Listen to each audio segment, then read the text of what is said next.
The Post-Secondary and Career Expectations, or PaCE overview presentation. So today what we're going to be covering is we'll start with the background and an overview of the post-secondary and career expectations. Then we'll move into how you would get started with either adopting or customizing a PaCE framework. Then we'll move into the PaCE implementation process, which just details once you have a framework, how you would go about implementing your framework within your school or your school district. And then lastly, we're going to touch on our ISAC resources and support options that are available to help schools and school districts with PaCE. So getting into the background, on May 30th of 2015, House Resolution 477 established an advisory committee, and it was their job to meet to address key areas of college and career readiness. So this committee met from fall of 2015 through early 2016, and based off of these meetings, they made recommendations in February of 2016. As a result of these recommendations, in May of 2016, the Illinois House and Senate unanimously passed the Postsecondary and Workforce Readiness Act.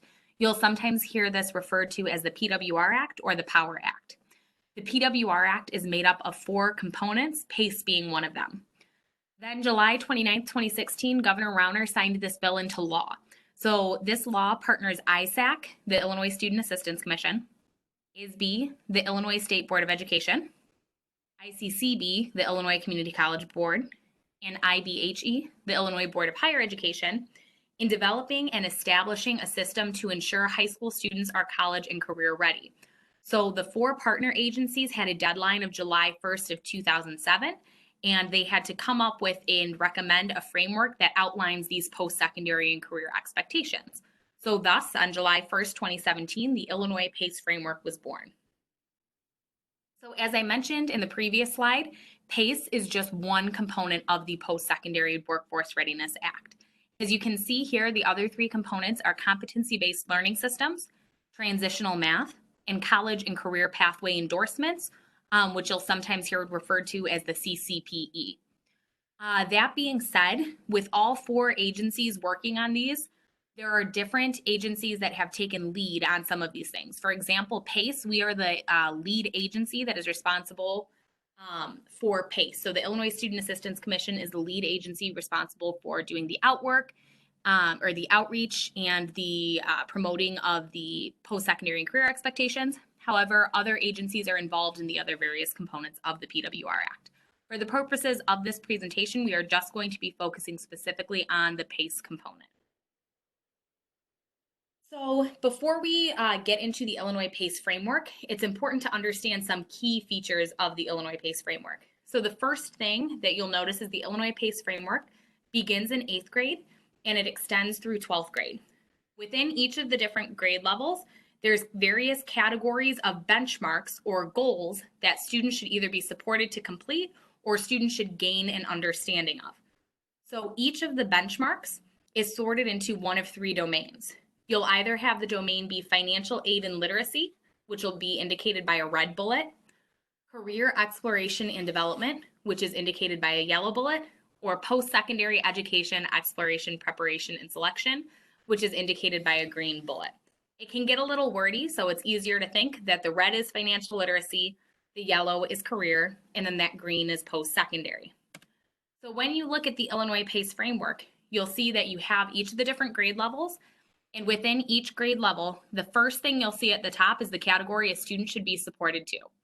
Benchmarks that fall within this category, these are certain action items that students should receive some type of support or assistance to complete. Then further down, about midway down in each of the different grade levels, you're going to see the other category, which is a student should know. These are concepts that students should gain an understanding of. The only anomaly for this is 12th grade. With 12th grade, there is an additional category, which is that first category at the top that says by 12/31 of 12th grade, a student should have. The benchmarks that fall within this category, these are all time-sensitive things. So this is stuff like completing FAFSA or applying for colleges and things that have some type of a kind of time-sensitive component to them. With the Illinois PaCE framework, it's important to remember that this is the framework that the 4 state education agencies within Illinois have adopted. So we are aligning our work to support the Illinois PaCE framework and the benchmarks that are outlined on the Illinois PaCE framework, and we use this as a tool to guide our work. That being said, there is no mandate on schools to adopt the Illinois PaCE framework. The mandate was that all 4 state education agencies have to adopt and work off of the Illinois PaCE framework. So with the Illinois PaCE framework, something else extremely important to note is that there is an overlap between the PaCE benchmarks and the ISB College and Career Readiness Indicator, or CCRIs, and the College and Career Pathway Endorsements, or the CCPE, which was another one of the components of that PWR Act that I referenced earlier. So this chart shows the breakdown between which PaCE benchmarks align with what ISB College and Career Readiness Indicators and whether or not they align with the College and Career Pathway Endorsements. So what you'll notice here is that the Illinois PaCE framework it encompasses other pieces of legislation, and though the CCRI that came out of federal legislation, it didn't come out of state legislation, we like to refer to the Illinois ESSA plan and the PWR Act as mutually reinforcing legislation, because as you can see here, the CCRI was intentionally incorporated into the Illinois PaCE framework, so that if a school or a school district is implementing the Illinois PaCE framework, they'll also then be hitting on some of those college and career readiness indicators and be offering those college and career pathway endorsements. So it is mutually reinforcing. So now moving to getting started with PaCE. As I had mentioned previously, the Illinois PaCE framework, it is not a mandate on schools to adopt the Illinois PaCE framework. So what is the purpose of having a framework, and why might a school or a school district want to have a post-secondary and career expectations framework? Well, the reason behind having a framework is that it serves as a tool to guide the college and career readiness efforts that are happening within either the school or the school district. So a framework provides a few things, the first of which being sustainability. By having a framework in place, it enables college and career readiness efforts to be replicated from year to year. Once you have a framework and you have the goals that you want to accomplish for college and career readiness outlined for the various grade levels that you're working with, it allows for any work that's being done to be replicated because it's being documented what you are trying to accomplish at each grade level. It also helps to demystify the process and make it so that all staff that are working in any capacity with students understand what the college and career readiness goals or benchmarks that you're trying to achieve with each grade level are. That being said, when everybody understands what the college and career readiness benchmarks are at each grade level, it helps with accountability. It allows for all staff to understand the expectations and to buy into the framework. When everybody knows what students are trying to be taught in terms of college and career readiness at each of the different grade levels, they're then able to buy in and see where, working in their role with students, they can help to meet one of those benchmarks. By doing so, by having staff, all staff be aware of the college and career readiness efforts, it makes it so that college and career readiness isn't just a niche subject in the building. So it's not something that is only being touched on by the counseling staff within the building, but instead it helps it to make it an overarching theme of the entire school or school district. Because once everybody can see the goals and the expectations for what students are trying to accomplish at various grade levels, every person that is working in any capacity with students is able to see where their role can fit in and where they can help students in that process. So for example, there are certain things, if one of the, on one of the PaCE benchmarks, it's to, that students will create a resume and a personal statement. That's something, if all staff are aware of, you might have English teachers that say that lends itself to our curriculum. That's something that we can incorporate to be hitting on that. So there's various ways that if everybody knows what is trying to be accomplished in terms of college and career readiness, it allows people to buy in and see where their role aligns, so that students are not just receiving college and career readiness information from the counseling staff, but they're getting it from all staff that they encounter within the building. And then lastly, flexibility. As I mentioned earlier, because this is not a mandate, schools have flexibility. You can adopt the Illinois PaCE framework if those benchmarks make sense for your students and you think that would be kind of the best way of implementing the college and career, or the best way to outline the college and career readiness work at your school. You can implement Illinois PaCE. However, if you want to customize a framework because you think that your students have unique needs and you want to kind of tailor the benchmarks more towards your student population, you're able to do that because again, this isn't a mandate. This is made to be a resource or something that helps schools and school districts to better align their work and helps to create a shared understanding among staff that are working with students in terms of what the college and career readiness expectations are at the various grade levels. So, with a framework, the first thing that you have to decide to do if you want to implement a PaCE framework is decide whether you want to adopt the Illinois PaCE framework or customize or develop your own PaCE framework. So there's different advantages to both. If adopting the Illinois PaCE framework, it's important that you review the Illinois PaCE framework and all of the benchmarks that are on the framework, and you consider a few things. The first thing is that the college and career readiness indicators are incorporated into the Illinois PaCE framework. So if that's a main concern of your school or your school district, that you want to make sure that you're working towards hitting on those college and career readiness indicators, if you implement the Illinois PaCE framework, they're already baked in. So you know that that there are CCRI that are in the Illinois PaCE framework.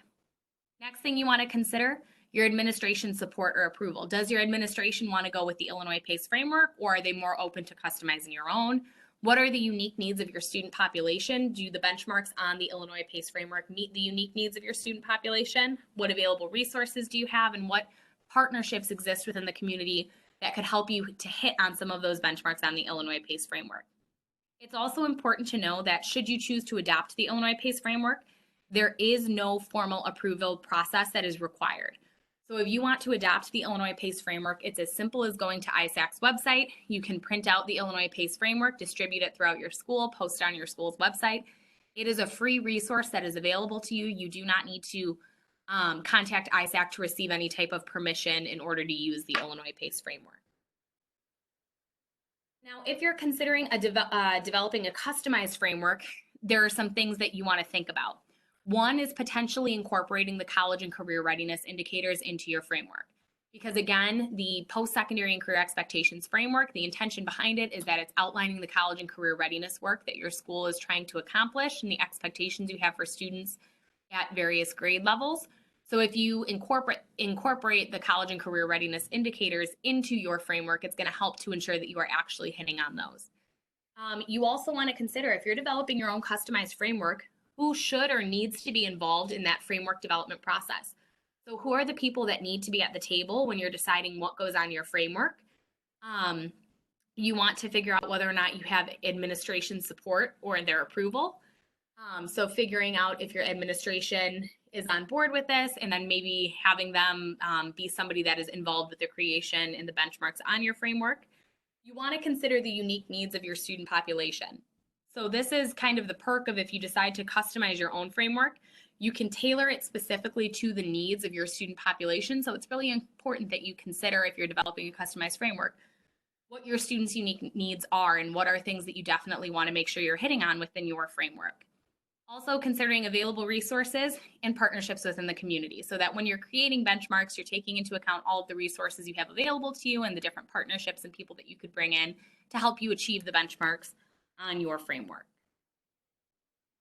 So once you have a framework, whether it be the Illinois PaCE framework or whether you've gone through the process and developed your own framework, the first step to implementation is establishing an implementation team.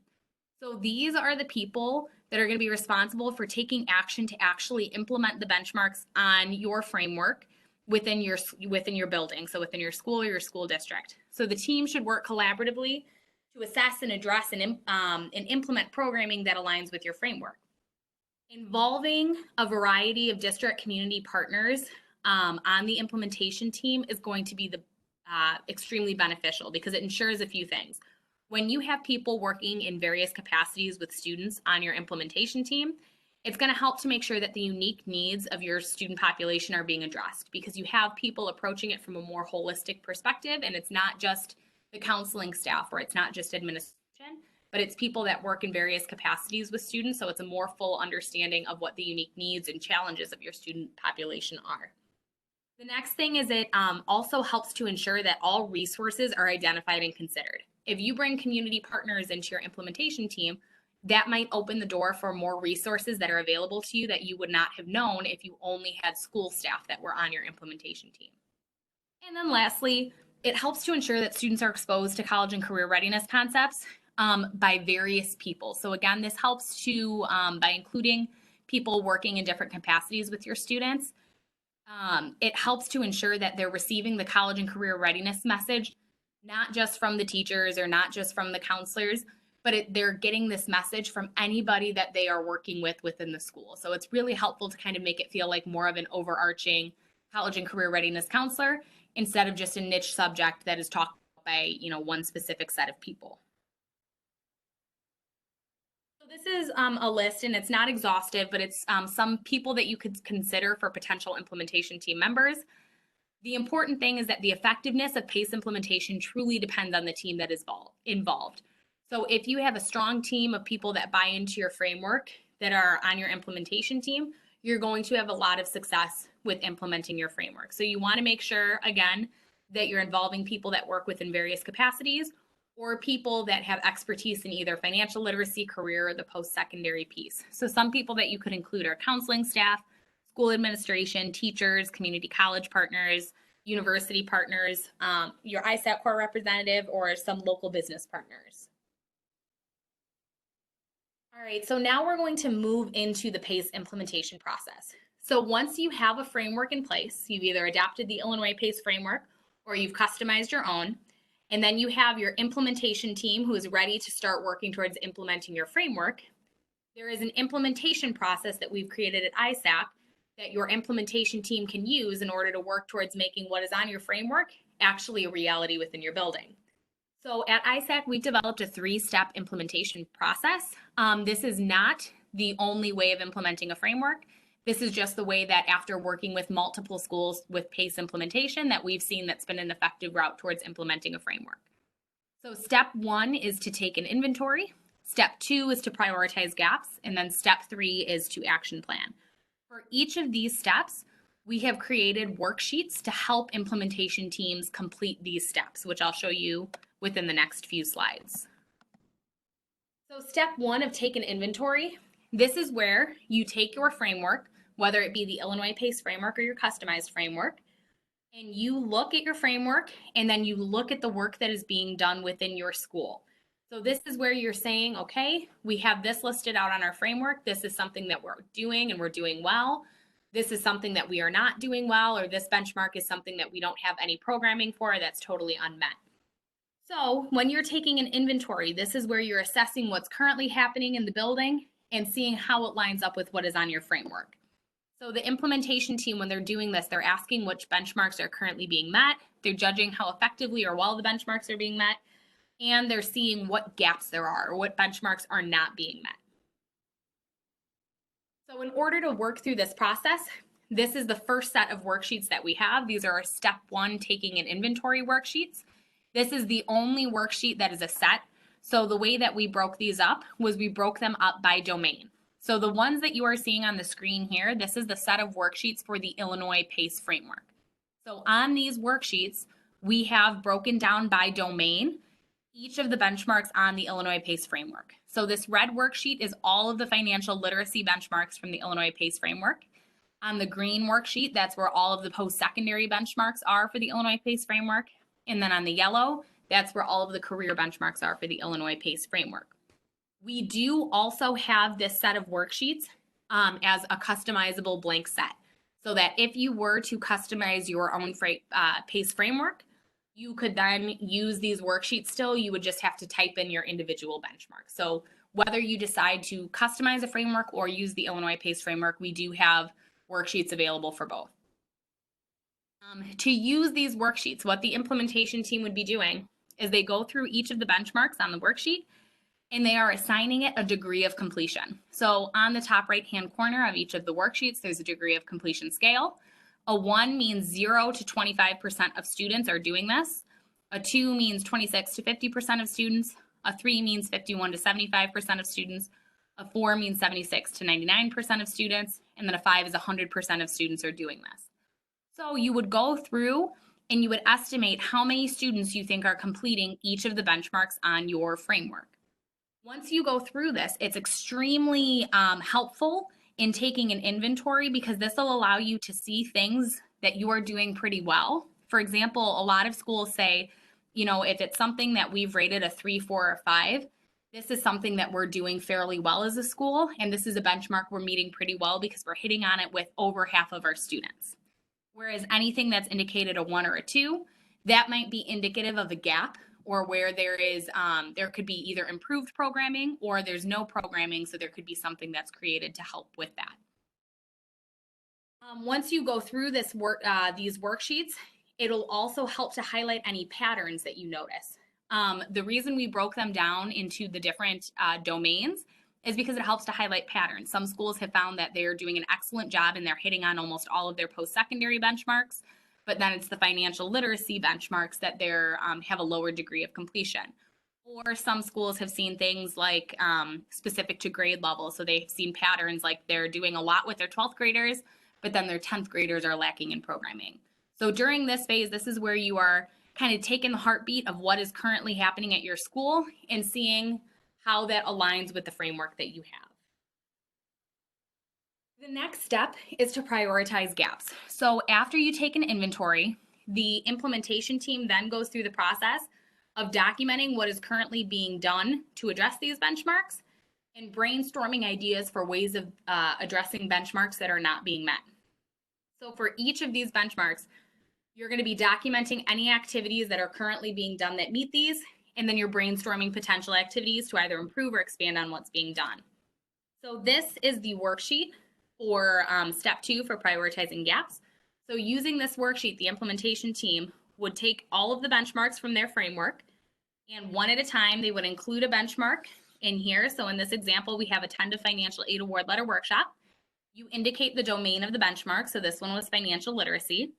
And then any current activities that are being done to meet this benchmark would go in that current activities and the current partners section. And then in potential activities, this is where you would brainstorm ways of either expanding on what's currently being done or new ways of meeting this benchmark. So in this example, you have both current activities and potential activities listed. So what this would mean is this looks like it was something that a school was doing. So they offered a after-school award letter workshop. However, it was something that they wanted to improve on or expand on because maybe they got low attendance at this workshop. So then in the potential activities, in order to improve or expand on it, they put offer multiple award letter workshops during spring semester, schedule and advertise workshop dates before winter break. So that would be a way of kind of expanding on that benchmark that they're already doing something for. Depending on the benchmark, you may or may not have something listed in the current or potential activities. So for example, if there is a benchmark that you gave a very high degree of completion because you're doing it very well and it's been working really well within your school or your school district, you would only need to write current activities and your current partners down for that one because that's something that you're doing well and it's working for you. So you just need to document what you're doing. You don't need to document any potential ways of improving it if you feel that it is strong programming and you just want to replicate it from year to year. And then on the flip side, if there is a benchmark that you currently do not have any type of programming for, in that case, you would only be listing potential activities because currently there's nothing being done to hit on that benchmark. So you would just be brainstorming what you could do to hit on that benchmark in potential activities and potential programs. And then the last step of the implementation process is action planning. So with action planning, this occurs after you've prioritized gaps and you've documented everything that you're doing or plan to do to hit on each of the benchmarks on your framework. Action planning is where you address the nitty-gritty of who, what, where, when, and how involved with implementing each benchmark. So this ensures that all of the activities that were agreed upon in step 2 are actually being put into action.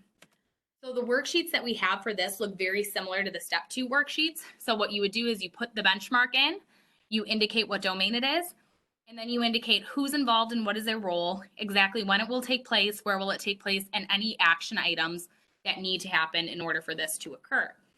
So with action planning, there's different ways of going about it.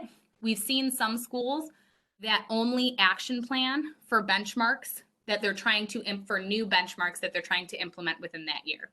So for example, we've seen some schools where if they took an inventory, so if they completed those step 1 worksheets and they rated it a 3, 4, or 5, they said that's programming that's working well for us and we want to replicate. So they would document it in step 2, but then they wouldn't action plan for it because that's stuff that they've already been doing and they've been doing it well.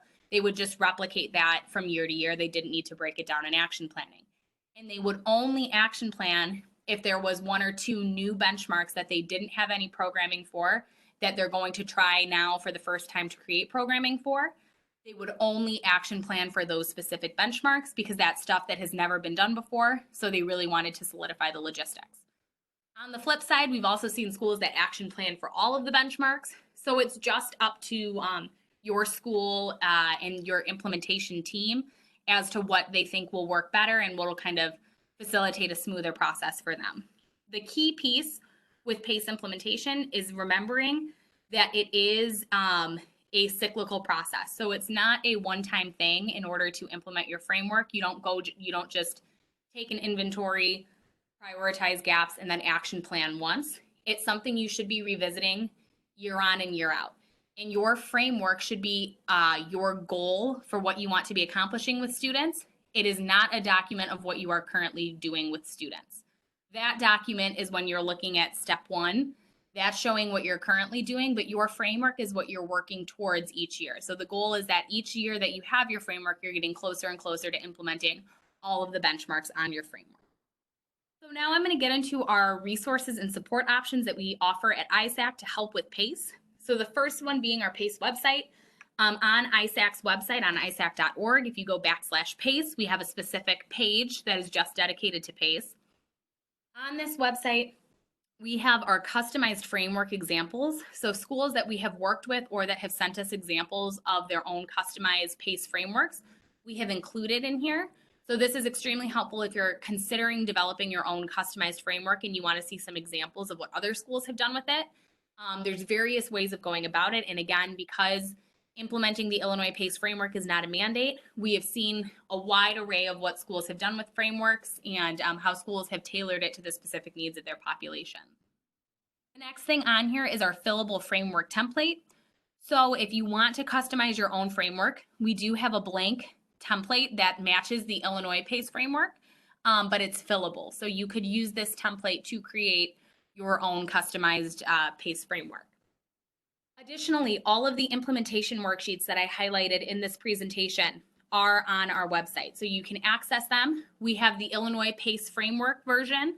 So as I had mentioned before, for the step 1 worksheets, there is the Illinois PaCE framework version where we have all of the benchmarks that are just pulled directly from Illinois PaCE, but we also have the fillable version. So you would just have to pick depending on the framework you're using. If you're using Illinois PaCE, use the Illinois PaCE framework worksheets. And if you are using a customized framework, you'll just have to use the fillable worksheets and then customize those to match your benchmarks. We also have the Illinois PaCE student checklist, which I'll touch on later, our PaCE support request form. Then we have the On PaCE to Thrive guide. This guide contains some information on activities and things that you could do to hit on some of those PaCE benchmarks. With this On PaCE to Thrive guide, this has been especially helpful for schools or school districts that have customized their own framework and extended it to the lower grade levels, because the On PaCE to Thrive guide does contain some stuff that you could do with students even at the elementary school level. So if you're considering customizing a framework and offering it for lower grade levels below 8th grade, this has some ideas for things that you could do to hit on benchmarks. And then lastly, we have the Illinois Career Pathway Dictionary. This helps to define some of the vocabulary that shows up in the Postsecondary Workforce Readiness Act and in the Illinois ESSA plan with those college and career readiness indicators. And this is helpful because it is definitions that all 4 state agencies have agreed upon, so they're consistent across the board. So the PaCE student checklist, this corresponds specifically with the Illinois PaCE framework. It's written in student-friendly language, and it has taken all of the benchmarks from the Illinois PaCE framework and wrote them in student-friendly language as action items. So you could essentially give this document to students so that the school and the administrators, they have their PaCE, the Illinois PaCE framework, and that's what they use to guide their work. But then you could provide this to the students so that they understand what at each different grade level they should be trying to accomplish or kind of striving to either understand or do, so that when they graduate, they will be ready to make decisions about whatever they plan to do with their future. We also have our PaCE support request form available on isac.org/PaCE. So a request form must be submitted in order to request either of our ISAC PaCE support options. And once you complete the request form, it's fillable, so you can complete it online, and then you just email it to the isac.pace@illinois.gov email. But the two PaCE support options that we have are a PaCE overview presentation.